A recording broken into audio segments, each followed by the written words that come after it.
महाभारत का युद्ध शुरू होने वाला था। कौरव और पांडव की सेनाएं आमने सामने खड़ी थी। श्री कृष्ण अर्जुन के सारथी बने हुए थे। अर्जुन कौरव पक्ष में अपने पितामह, गुरु और कुटुंब के अन्य लोगों को देखकर भ्रमित हो रहे थे। अर्जुन ने श्री कृष्ण से कहा कि हे केशव, रथ को कौरव सेना की ओर ले चले ताकि मैं कौरव पक्ष में मेरे कुटुंब के लोगों को ठीक से देख सकूं। श्री कृष्ण कुछ नहीं बोले, उन्होंने रथ को आगे बढ़ा लिया। अर्जुन ने जब पितामह भीष्म, गुरु द्रोण, कृपाचार्य और अन्य लोगों को देखा तो अपने धनुष बाण रथ में रख दिए और श्री कृष्ण से कहा कि हे केशव, कि युद्ध नहीं करना चाहता हूँ। मैं मेरा गांडीव नहीं उठा पा रहा हूँ, मेरे शरीर में शक्ति ही नहीं है। मुझे समझ नहीं आ रहा कि ये युद्ध करना चाहिए या नहीं करना चाहिए। ये बात सुनकर श्री कृष्ण समझ गए कि अर्जुन भ्रमित हो चुका है।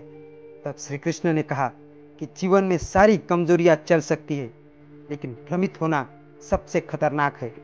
इसके बाद अर्जुन का भ्रम दूर करने के लिए श्री कृष्ण ने गीता का ज्ञान दिया। श्री कृष्ण ने अर्जुन को कर्म का महत्व बताया।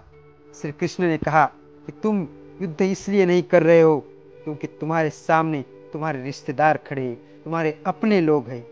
तुम्हें युद्ध धर्म की रक्षा के लिए करना है।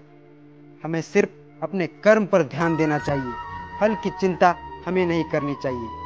तुम अपने सारे भ्रम दूर करके युद्ध पर ध्यान लगाओ। गीता का ज्ञान सुनने के बाद अर्जुन ने श्री कृष्ण से कहा था कि अब मेरे सारे भ्रम दूर हो गए हैं और मैं अब मजबूत संकल्प के साथ युद्ध करने के लिए तैयार हूँ। कोई बड़ा काम अगर शुरू करना चाहते हैं तो हमें सभी तरह के भ्रमों से बचना होगा। भ्रमित होकर किए गए काम में सफलता नहीं मिलती। भ्रम छोड़कर मजबूत संकल्प के साथ करने वाला हर काम सफलता की ओर जाता है और हमें अवश्य ही सफलता प्राप्त होती है।